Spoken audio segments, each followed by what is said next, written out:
California era una frazione di Gosaldo, un comune in provincia di Belluno. Cresciuta attorno ad una vecchia osteria chiamata Alla California, sorta nella prima metà dell'Ottocento, la frazione si sviluppò con la scoperta di alcune miniere di mercurio nella valle del Miss.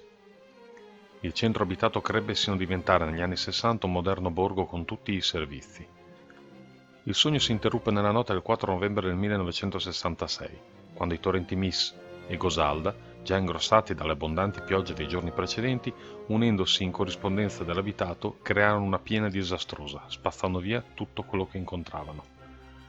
Gli abitanti si erano fortunatamente messi in salvo nei paesi più in alto e i danni furono praticamente solo strutturali. Dopo quell'evento, purtroppo California fu abbandonata ed oggi nel bosco si possono osservare i suoi ruderi.